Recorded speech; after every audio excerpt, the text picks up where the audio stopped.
अस्सलाम वालेकुम dear students. आज के लेक्चर में हम next chapter that is colloids जो सेक्शन 2 से ही है और आपने जो प्रीवियस चैप्टर पढ़ा सॉल्यूशन उसी का ये हिस्सा है कोलाइड्स। इसे हम आज स्टार्ट लेंगे। कोलाइड्स के बारे में जानने से पहले आपको सॉल्यूशन और उसकी डिफरेंट टाइप्स के बारे में पता होना चाहिए। तो स्टार्ट लेते हैं कि सॉल्यूशंस में किस तरह की कैटेगरीज होती हैं।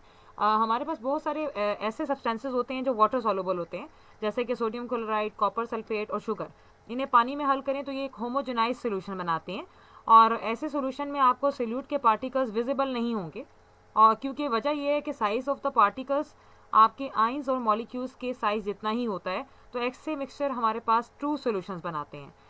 और इसके बरक्स अगर आप कोई मडी रिवर वाटर ले लें, यानी गदला पानी ले लें जिसमें इनसॉल्युबल सब्सटेंसेस होती हैं like lead sulphate, calcium sulphate, और उन्हें आप पानी में हल करें तो पार्टिकल्स आपको विजिबल भी नज़र आएंगे और आप आम आंख से उसे देख सकते हैं। उसकी वजह है कि साइज़ आपके पार्टिकल्स का लार्ज होता है और जब आप उसे कुछ टाइम के लिए छोड़ देते हैं तो वो पार्टिकल्स नीचे बैठ जाते हैं, सेटल डाउन हो जाते हैं। तो ऐसे मिक्सचर्स सस्पेंशंस बनाते हैं।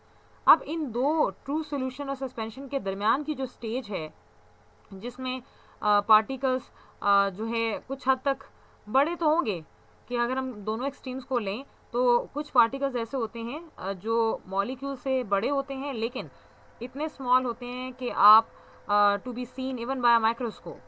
तो ऐसे सॉल्यूशंस को हम कोलाइडल सॉल्यूशंस कहते हैं कि वो इतने स्मॉल हैं कि हम इवन बाय माइक्रोस्कोप देख सकते हैं। तो आपके पास उन्हें हम कोलाइडल सॉल्यूशंस कहेंगे।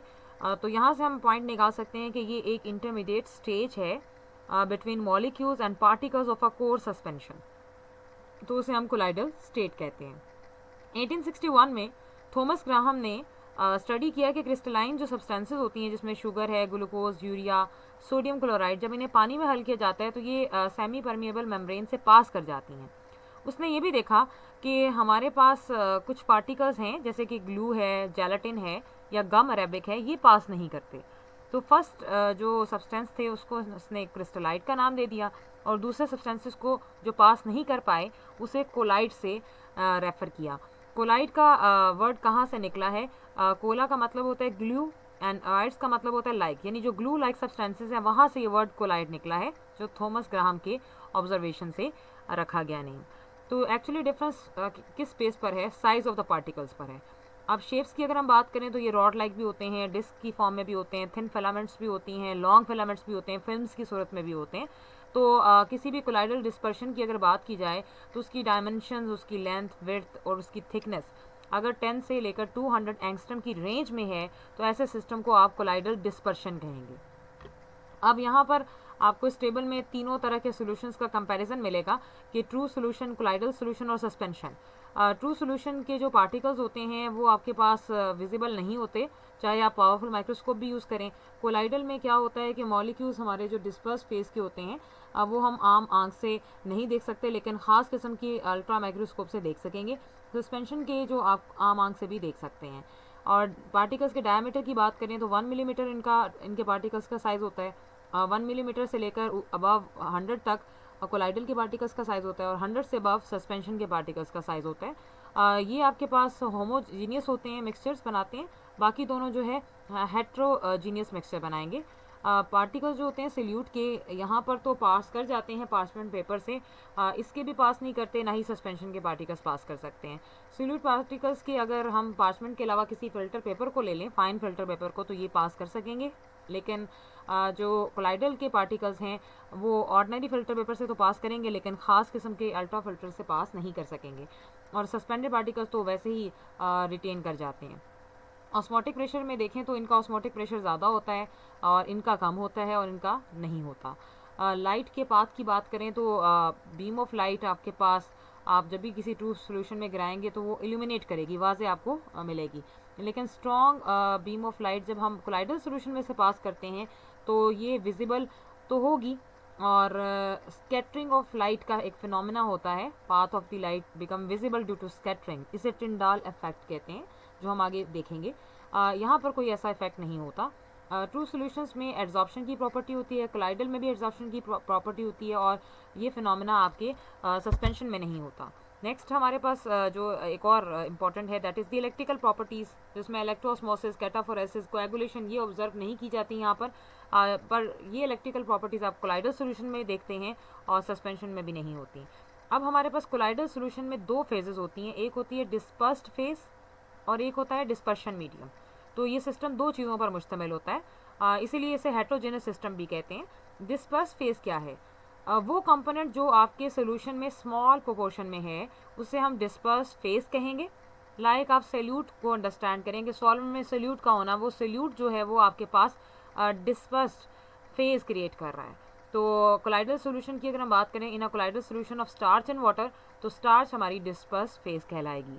डिस्पर्शन मीडियम क्या होता है? ऐसा कंपोनेंट जो आपके पास ग्रेटर प्रोपोर्शन में मौजूद है उसे हम डिस्पर्शन मीडियम कहेंगे। और अभी जो आपने स्टार्च एंड वाटर की एग्जांपल देखी है तो उसमें वाटर डिस्पर्शन मीडियम का रोल प्ले करेगा। अब ये आपके पास दो फैक्टर्स होते हैं जिनको लेकर हम एक कोलाइडल सॉल्यूशन को हेट्रोजीनियस सिस्टम कंसिडर करते हैं। क्लासिफिकेशन की बात करें तो कोलाइड्स को तीन बातों की बुनियाद पर क्लासीफाई किया गया है, फिजिकल स्टेट पर, अपीयरेंस पर और सॉल्वेंट अफिनिटी पर। फिजिकल स्टेट के लिहाज से बात की जाए, जिस तरह ट्रू सॉल्यूशंस होते हैं उसी तरह उनकी क्लासिफिकेशन 3 स्टेट्स ऑफ मैटर पर बेस करती है। इसी तरह डिस्पर्स्ड और डिस्पर्शन मीडियम भी सॉलिड, लिक्विड और गैस तीनों स्टेट्स में एग्जिस्ट करते हैं और इन्हीं के डिफरेंट कॉम्बिनेशन से हमें 8 पॉसिबल कॉम्बिनेशंस मिलते हैं, जो आप टेबल में देख सकते हैं कि पहला कॉलम डिस्पर्स फेज का है, फिर डिस्पर्शन मीडियम है, फिर नेम ऑफ सोल है, फिर एग्जांपल्स हैं। यानी सॉलिड अगर आपका डिस्पर्स फेज है और मीडियम भी सॉलिड है तो name of sol solid sol है। इसमें अलॉयज आ जाती हैं, कलर्ड ग्लासेस, जेम्स आ जाते हैं। सॉलिड एंड लिक्विड के केस को हम सोल कहेंगे। वाइट जो एग वाइट होती है, paint, inks, colloidal gold, colloidal platinum. Solid and gas के कॉम्बिनेशन में आप एरोसोल इसे कंसिडर करते हैं, स्मोक और डस्ट इसमें आएंगे। लिक्विड विद सॉलिड जेल होता है जिसमें चीज़, कर्ड्स, जेली और पुडिंग आ जाती है। लिक्विड एंड लिक्विड के केसेस में इमल्शंस आती हैं जिसमें milk, butter, oil and water आता है। लिक्विड एंड गैस के केसेस में एरोसोल आती है जिसमें मिस्ट है, फॉग है, क्लाउड है। गैस विद सॉलिड का सॉलिड फॉर्म का केस कहलाता है, इसमें ब्रेड, केक, पोमाइस, स्टोन आ जाता है। गैस विद लिक्विड में फोम आती है जिसमें सोप, लादर या इरेटेड वाटर आता है। तो ये तो हमारे पास एक फिजिकल स्टेट की बुनियादों पर 9 तरह की आपने जो फिजिकल स्टेट पर देखा कि हम डिफरेंट कॉम्बिनेशंस देख सकते हैं, तो टोटल 8 कॉम्बिनेशंस हैं। अगर हम अपीयरेंस की बुनियादों पर बात करें तो दो अपीयरेंसेस हमें मिलती हैं, या तो हमें कोलाइड सोल की फॉर्म में मिलेंगे या जेल की सूरत में मिलेंगे। सोल की सूरत में बात करें तो when a colloidal solution appear as a fluid, जब आपको ये फ्लूइड लाइक मिलेगा कोई भी जो कोलाइड, तो वो आपके पास एक सोल होगा। डिस्पर्शन मीडियम इसका नेम डिसाइड करेगा कि डिस्पर्शन मीडियम किस तरह का है। अगर डिस्पर्शन मीडियम वाटर है तो उसे हाइड्रोसोल कहेंगे, अगर अल्कोहल है तो अल्कोसोल कहेंगे, और अगर बेंजीन है तो बेंजोसोल्स कहेंगे। यानी नेम के अकॉर्डिंग उसका जो सोल का नेम होगा। दूसरी कैटेगरी होती है अपीयरेंस के एतबार से जेल्स। जब भी कोई कोलाइड सॉलिड लाइक या रिजिड अपीयरेंस रखता है तो उसे हम जेल कहते हैं। तो कोलाइडल सिस्टम जिसमें डिस्पर्स फेज एक लिक्विड है और डिस्पर्शन मीडियम सॉलिड है उसे आप जेल कहेंगे। जेल कैसे बनता है? It is form by the interlocking of the disperse phase particles. यानी इंटरलॉकिंग हो जाती है जब डिस्पर्स फेज पार्टिकल्स की, तो वो जेल क्रिएट करते हैं। जैसा कि जेलेटिन को जब गर्म पानी में डिजोल्व करते हैं तो ये कोलाइडल सॉल्यूशन बनाती है जो बाद में सेट होकर हार्ड हो जाती है और जेल की अपीयरेंस जो है एक्वायर कर लेती है। तो कुछ सब्सटेंसेस ऐसी भी होती हैं जो सोल लाइक भी होती हैं और जेल लाइक भी बिहेव करती हैं। तो ये डिपेंड करता है कि डिस्पर्स फेज और डिस्पर्शन मीडियम की जो आपके पास कंसंट्रेशंस क्या हैं। तो क्लासिफिकेशन ऑफ कोलाइडल सॉल्यूशंस को अगर हम on the basis of solvent affinity देखें, जो थर्ड कैटेगरी है, तो दो कैटेगरीज आती हैं, एक है लायोफिलिक सोल और दूसरा है लायोफोबिक सोल। ये फोबिक आप इसे करेक्ट कर लीजिएगा, दिस इज लायोफोबिक सोल। तो हमारे पास लायोफिलिक और इसका कॉन्सेप्ट क्या कहता है कि जब हमारा डिस्पर्शन मीडियम हमारे डिस्पर्स फेस के साथ अट्रैक्शन यानी अफिनिटी शो करे तो ऐसे सोल को लायोफिलिक सोल कहेंगे, यानी solvent loving. When the attraction between the dispersion medium and disperse phase is very little, बहुत कम जो है अट्रैक्शन है, रिपल्शन का सामना है, तो ऐसे सोल को आप लायोफोबिक सोल कहेंगे या सॉल्वेंट हेटिंग कहेंगे। जितनी भी matter, sulphur sulphides, silver halides, egg है, एल्ब्यूमिन है, एग की जो एल्ब्यूमिन होती है, सिलिसिक एसिड है, फेरिक हाइड्रोक्साइड है, ये सब नॉन रिवर्सेबल कोलाइडल सिस्टम्स होते हैं जो वाटर के साथ इतनी एसोसिएशन शो नहीं करते और ये नॉन रिवर्सेबल सोल्स हैं और इन्हें हम लायोफोबिक सोल्स कहते हैं। और जबकि प्रोटीन, स्टार्च, ग्लू, जेलाटिन और एगर एगर ये सब रिवर्सिबल कोलाइडल सिस्टम्स होते हैं जो पानी के साथ एसोसिएशन भी शो करेंगे। और रबर इन बेंजीन ये सब रिवर्सिबल कोलाइडल सिस्टम्स हैं और रिवर्सिबल सोल्स हम इन्हें कहेंगे। और इन शॉर्ट लायोफिलिक जो है सोल से इनका ताल्लुक है। मेन डिफरेंस अगर दोनों लायोफिलिक और लायोफोबिक में देखें तो आप इनकी कुछ फॉर्म्स और टेक्सचर देख सकते हैं कि लायोफिलिक कोलाइड्स जो हैं कोलाइडल फॉर्म रेडिली एक्वायर कर लेते हैं जब इन्हें किसी भी सिस्टम के साथ कांटेक्ट में लाया जाता है, जबकि लायोफोबिक कोलाइडल सॉल्यूशंस नहीं बनाते। ये आपके पास रिवर्सिबल सोर्स हैं और ये इरिवर्सिबल सोर्स हैं। इन्हें रिकवर किया जा सकता है, इन्हें रिकवर नहीं किया जा सकता। इसमें हम large quantities of electrolytes use करें तो प्रेसिपिटेशन होती है, इसमें स्मॉल होती है। ये आप नेक्स्ट में पॉइंट देखेंगे तो यहाँ पर ऑपोजिट पॉइंट दिया हुआ है। और अगर हम इस पॉइंट को लेकर चलें कि पार्टिकल्स माइग्रेट करते हैं सिर्फ एक ही डायरेक्शन में in the presence of electric field, तो इनमें ये सिलसिला किसी भी डायरेक्शन में पॉसिबल है। ये पॉइंट आप देख सकते हैं यहाँ पर जो ये दो रिवर्स पॉइंट्स दिए हुए हैं, तो आप इसे करेक्ट कर लेंगे। दूसरा, पार्टिकल्स की बात करें तो यहाँ पर ये इजीली डिटेक्ट नहीं होते, जबकि इनमें पार्टिकल्स डिटेक्ट हो जाते हैं। अभी आपने एग्जांपल्स देखी कि स्टार्च, प्रोटीन, गम्स, जेलाटिन ये सब लायोफिलिक सोल की एग्जांपल हैं। और मेटल्स के जो कोलाइड्स हैं या सल्फर है ये आर्सेनस सल्फाइड है और सिल्वर आयोडाइड, यहाँ पर AS की जगह आप AR मेंशन करेंगे, तो ये लायोफोबिक सोल्स की एग्जांपल्स हैं।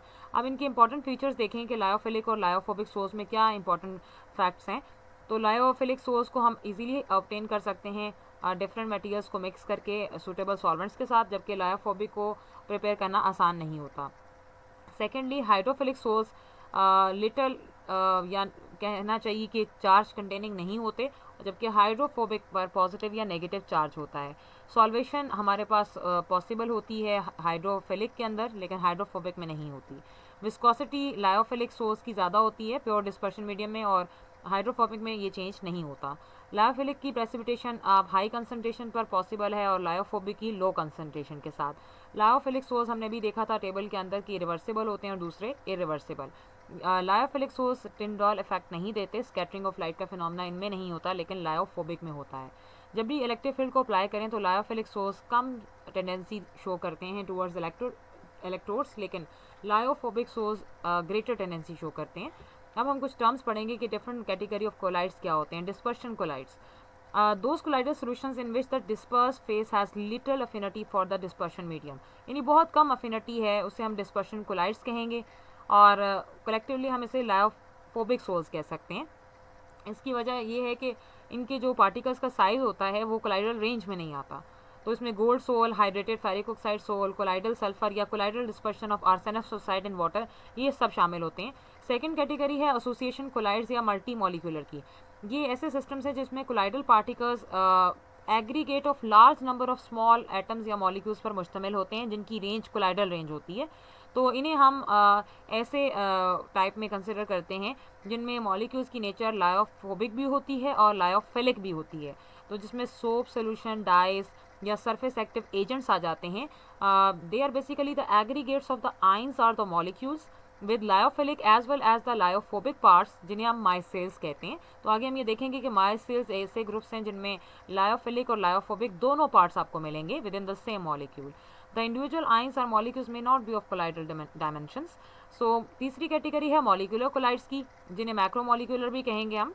तो इनके अंदर क्या फैक्ट होता है कि हर पार्टिकल जो डिस्पर्स फेस का होता है उसकी डायमेंशन कोलाइडल होती है और इन्हें लायोफिलिक सोल्स कंसिडर किया जाता है, और ये टू सोल्यूशन से रिजेंबल करते हैं, like protein, cellulose, solution of rubber या हाई पॉलीमर इनऑर्गेनिक सॉल्वेंट्स, ये इसकी एग्जांपल्स आ जाती हैं। तो ये तीन तरह की कैटेगरीज आपने देखी, जो लायोफोबिक हैं या टोटली लायोफिलिक हैं या जो दोनों फीचर्स रखते हैं।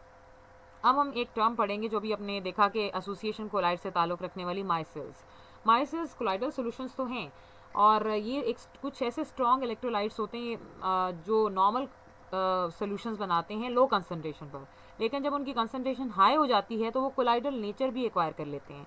तो ऐसे सॉल्यूशंस कोलाइडल नेचर के होते हैं और उन्हें हम माइसेल्स कहते हैं, और इनको दूसरी टर्म में एसोसिएटेड कोलाइड्स भी कहा जाता है, जो कि आपने भी इस पॉइंट में देखा था प्रीवियसली। और इसकी बेस्ट एग्जांपल है सोप माइसेल्स बनाता है, और इन्हें इन सब्सटेंसेस को कॉमनली सरफेस एक्टिव एजेंट्स भी कहा जाता है या सरफेस एक्टिव सब्सटेंसेस भी कहते हैं। इनमें लायोफिलिक और लायोफोबिक दोनों पार्ट्स होते हैं सेम मॉलिक्यूल पर। लॉन्ग हाइड्रोकार्बन चेन होती है जो लायोफोबिक होती है, और आयनिक ग्रुप कार्बोक्सी या सल्फोनिक एसिड ग्रुप्स होते हैं जो लायोफिलिक नेचर के होते हैं। तो एक माइसिल में आप 100 के लगभग मॉलिक्यूल्स देखेंगे। तो ये एक इम्पॉर्टेंट यहाँ पर है। तो ये देख सकते हैं लेमुलर माइसिल है और ये 3 डायमेंशन में स्फेरिकल ये माइसिल है। इस तरह की इनकी होती है। लॉन्ग चेन जो है ये लायोफोबिक है और स्मॉल हेड जो है वो लायोफिलिक है। तो इस तरह से माइसिल एग्जिस्ट करता है। डिटर्जेंट्स भी सिमिलर होते हैं, सोप की तरह होते हैं, ऐसे ही माइसिल्स बनाते हैं। अब हम देखेंगे क्लींजिंग एक्शन सोप कैसे जो परफॉर्म करता है माइसिल फॉर्मेशन की बुनियाद पर। तो पानी के बारे में आपने देखा है कि पानी की सरफेस टेंशन ज़्यादा होती है और ये आपके पास it's not a good medium for cleaning our body as well as our clothes. So ये पूरी तरह से हाई सरफेस टेंशन होने की वजह से डर्ट पर या ग्रीस पर, कपड़ों पर लगी ग्रीस पर या बॉडी पर जो है ये स्प्रेड नहीं होता। अब इसकी सरफेस टेंशन को कम करने के लिए, इसकी वेटिंगनेस को बढ़ाने के लिए, क्योंकि अगर कंप्लीट वेटिंग नहीं होगी ग्रीस की पानी के थ्रू तो वो वहाँ से एफिशिएंट क्लीनिंग नहीं हो सकती। तो इसके लिए सोप या कोई सिंथेटिक डिटर्जेंट की रिक्वायरमेंट होती है जो क्या करता है वाटर की जो सरफेस टेंशन है उसे डिक्रीज़ कर देता है, जिससे वो उसका फैलाव, उसका स्प्रेडनेस वो बढ़ जाता है। तो ये तभी मुमकिन है कि जब माइसेल फॉर्मेशन हो। अब जितने भी सोप्स हैं उनमें सोडियम या पोटाशियम के साल्ट्स होते हैं लॉन्ग चेन कार्बोक्सिलिक एसिड्स के साथ। तो आम सोप जितने भी आप यूज़ करते हैं इसमें सोडियम स्टीरेट होता है C17H35COONA। जब इसे आप पानी में डालते हैं तो ये बिखर जाता है और आयनाइज हो जाता है और बनाता है stearate ion C17H35COO negative. The hydrocarbon chain consisting of 7 carbon atoms, ये हाइड्रोफोबिक होती है। आप हाइड्रोकार्बन की चेन देखें जिसमें 17 कार्बन एटम्स हैं तो ये एक लॉन्ग चेन है और ये हाइड्रोफोबिक है, तो ये वाटर रिपेलिंग है। A number of such hydrocarbon chains are directed towards the grease, लेकिन ग्रीस के साथ इसकी पोलैरिटी नॉन पोलर है ये भी, तो ग्रीस भी नॉन पोलर है, ये दोनों आपस में मिक्स हो जाते हैं। तो नेगेटिव पोल जब स्टीराइट आयन का अट्रैक्ट करेगा positive end of the water को और वो माइसिल बनाएगा, तो इस तरह से मॉलिक आपके पास जो है जो क्लीनिनेस परफॉर्म होती है। तो यही आपके पास एक्शन होता है। ये सोप का एनाइन आप देख सकते हैं C17H35 और ये एंड पर CONA, तो ये वही स्टीरेट आयन है और ये साल्ट ऑफ दी एसिड है। तो माइसिल्स इस तरह से वर्कआउट करते हैं। इसका आप स्ट्रक्चर देख सकते हैं कि हाइड्रोकार्बन चेन टेल जो है इलेक्ट्रिकली चार्ज हेड होता है और इसके साथ जो अब आप ये देख सकते हैं कि ये ग्रीस का डेपोजिशन है जिसमें ऊपर आकर आपके पास ये जो एंड लगा हुआ है हाइड्रोकार्बन चेन जो टेल है, जो long portion of alkyl group है वो इस ग्रीस के साथ आके अटैच हो गया और पॉजिटिव चार्जेस इसके साथ अटैच हो गए। इसी तरह ये वाटर को अपनी तरफ अट्रैक्ट करेगा और ये जो है डर्ट को रिमूव करने में मददगार साबित होता है। तो ये आप उसी तरह की कॉम्बिनेशन यहाँ पे देख सकते हैं कि ग्रीस माइसिल कैसे बनता है। एक्सेस वाटर फिर हम बार बार यूज़ करते हैं ताकि पीस ऑफ क्लॉथ में जितने भी माइसिल्स हैं वो वॉश वे हो जाएं पानी के साथ। तो सोप का फंक्शन क्या है, ग्रीस या ऑयल के पार्टिकल्स को कोलाइडल साइज में कन्वर्ट करना, रिड्यूस कर देना। तो सोप एक एमल्सिफाइंग एजेंट का काम करता है।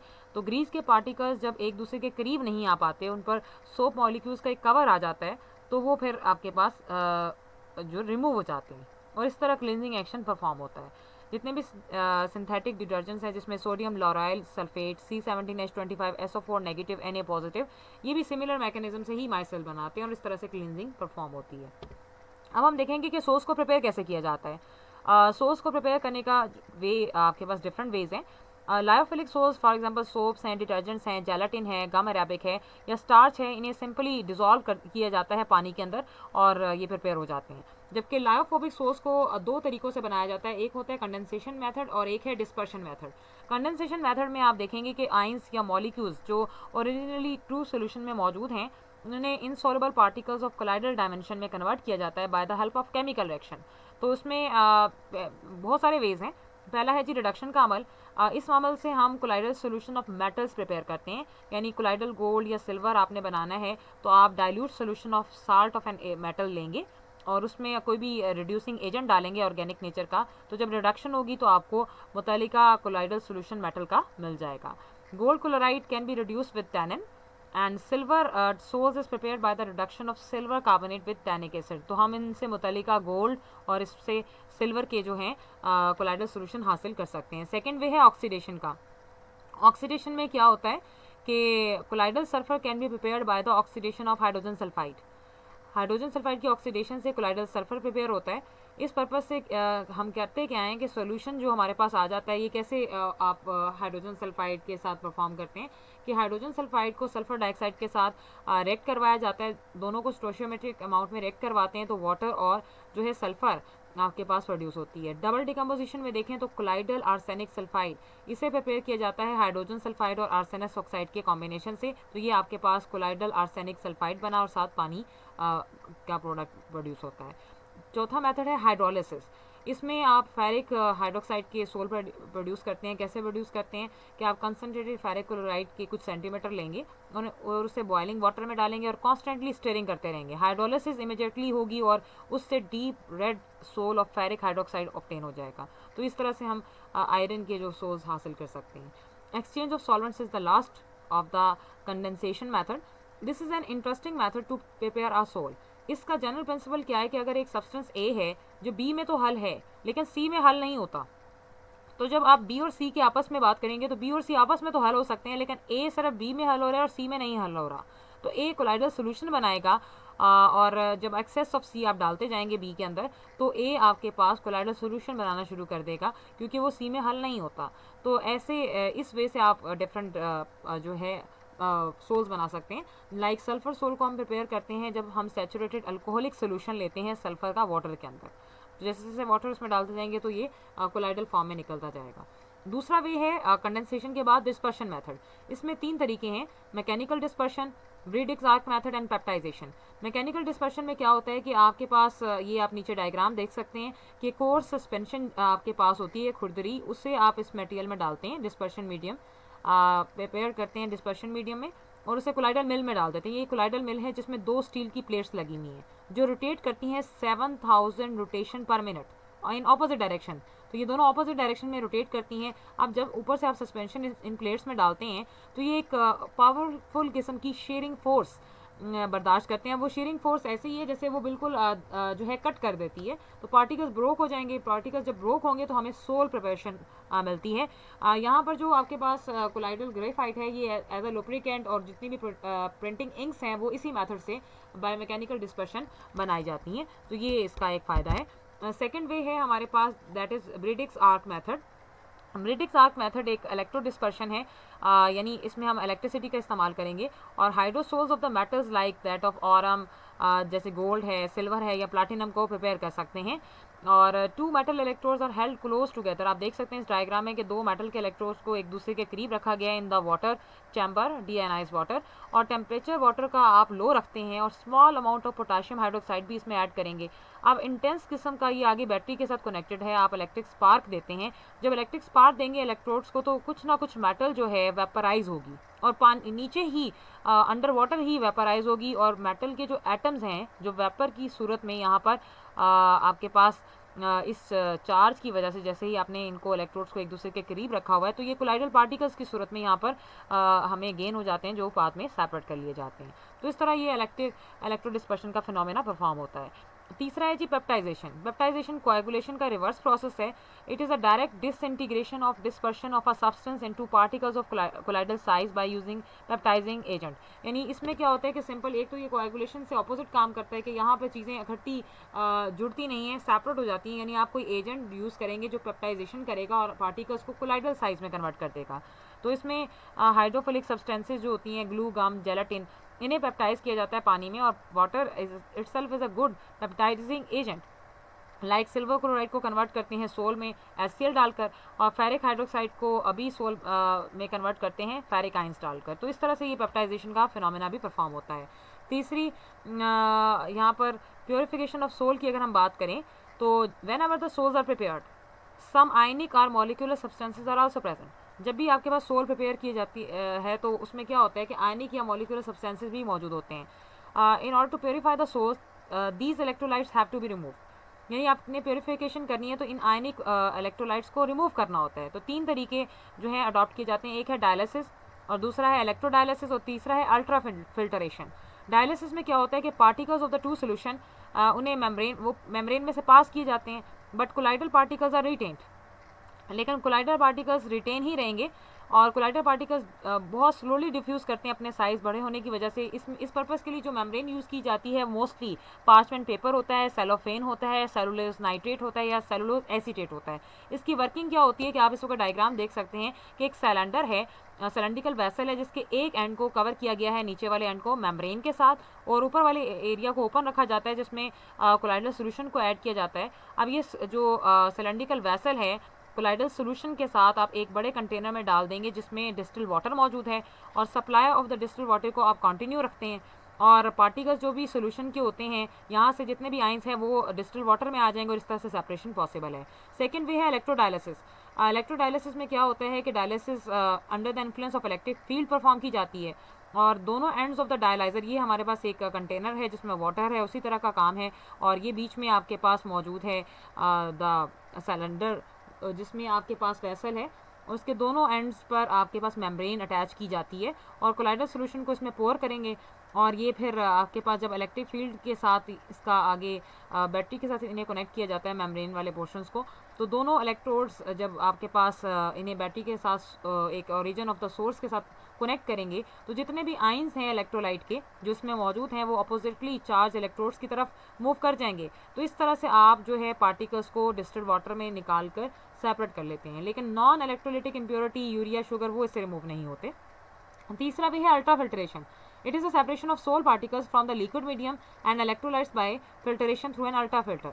इसमें क्या होता है कि सोल जो है उसे ऑर्डिनरी पेपर से वो पास कर जाता है अपने बिग साइज़ की वजह से और pores of the filter paper में से, लेकिन ऐसा फिल्टर पेपर जिसमें आपने कोलाइडल आयन को जो है सेलुलोज को भरा हुआ है, तो उसमें पोर साइज़ जो फिल्टर पेपर का होता है वो रिड्यूस हो जाता है। तो ऐसे मॉडिफाइड फिल्टर पेपर को अल्ट्रा फिल्टर कहते हैं, और ये अल्ट्रा फिल्ट्रेशन एक स्लो प्रोसेस है, लेकिन इस टेक्निक से आप सोल के पार्टिकल्स को डिफरेंट साइजेस जो है सेपरेट कर सकते हैं। तो ये प्योरीफिकेशन का वे है। अब हम लास्ट में देखेंगे कि सेपरेशन जो हमने अभी देखी प्योरीफिकेशन, अब इंपॉर्टेंस हम चेक करेंगे कि कहाँ कहाँ किस किस पैमाने पर इसकी इंपॉर्टेंस है। तो इसमें आप इंपॉर्टेंस भी साथ ही देखेंगे जो लास्ट पे दी हुई है इस कोलाइडल चैप्टर में। जितने भी लिविंग टिश्यूज़ हैं कोलाइडल नेचर के होते हैं, और कॉम्प्लेक्स केमिकल रिएक्शंस भी कोलाइडल केमिस्ट्री में ही हम उन्हें ट्रीट करते हैं। सेकंड एप्लीकेशन है कि एड्सॉर्प्शन, डायलिसिस, कोएगुलेशन, ये तमाम वो फिनोमेनाज हैं जो एनालिटिकल केमिस्ट्री और प्रेपरेटिव केमिस्ट्री में यूज़ होते हैं। फॉर एग्जांपल को precipitation, washing of precipitate, filtration और क्रोमेटोग्राफिक एनालिसिस, इन सबको एनालिटिकल केमिस्ट्री में स्टडी किया जाता है। Third, colloidal science is important in manufacturation में बहुत ज़्यादा इसका रोल है कि different variety of the contents हम इससे बना सकते हैं। बहुत सारे आइटम्स हैं ऐसे जिसमें इंसेक्टिसाइड्स हैं, एरोसोल्स हैं, बटर, चीज़, सैलड, एडहेसिव्स हैं जिनमें कोलाइडल केमिस्ट्री इन्वॉल्व होती है फर्दर प्रोडक्शन। बहुत सारी ऐसे प्रोसेसेस हैं जैसे प्रिंटिंग का फिनोमेना है, ब्लीचिंग है, डीकलराइजिंग है, टैनिंग है, डाइंग है, या सेपरेशन है ओर्स की, डिफरेंट पल्वराइज ओर्स की, जिसमें कोलाइडल केमिकल्स इन्वॉल्व होते हैं, तो उसमें इनका बहुत बड़ा रोल है। इसके अलावा बायोलॉजी और मेडिसिन में भी इसका बहुत ज़्यादा रोल है। For example blood and protoplasm are complex colloidal solutions. Skin, muscle और बहुत सारे डिफरेंट टिश्यूज जेल्स होते हैं जिनकी खास नेचर होती है। इसके अलावा कोलाइडल सॉल्यूशंस की कोएगुलेशन का भी एक इंपॉर्टेंट फिनोमेना है जो तमाम टेक्निकल प्रॉब्लम्स में हमारे पास यूटिलाइज होती है। दूसरा, इसके अलावा बहुत सारे और भी फीचर्स हैं, यानी ड्रिंकिंग वाटर को प्योरीफाई करना। ड्रिंकिंग वाटर में अक्सर इम्प्योरिटीज़ होती हैं जो कोलाइडल साइज़ की होती हैं लेकिन सेटल डाउन नहीं करती सिमिलर चार्ज की वजह से, तो आप उसमें कोई ना कोई ऐसा एजेंट डालते हैं जैसे कि पोटाश एलम डालेंगे तो वो न्यूट्रलाइज करेगा चार्ज को, सब इम्प्योरिटीज़ बैठ जाएंगी और आपका जो वाटर है फिट फॉर ड्रिंकिंग होगा। इसी तरह मेडिसिन की बात की जाए तो मेडिसिन आपके पास they are also produce in the form of sol. तो ऐसे मेडिसिन ज़्यादा इफेक्टिव होते हैं क्योंकि इनकी एसिमिलेशन, डाइजेशन की पावर बढ़ जाती है और एब्जॉर्प्शन का फिनोमेना भी ज़्यादा हो जाता है। पोल्यूशन कंट्रोल में भी अहम किरदार है हमारे पार्टिकल्स का। स्मोक जो एक कोलाइडल सोल्यूशन होता है कार्बन पार्टिकल्स का इन एयर, कार्बन पार्टिकल्स को कोएगुलेट करवा लिया जाता है by using the conductor near the chimneys.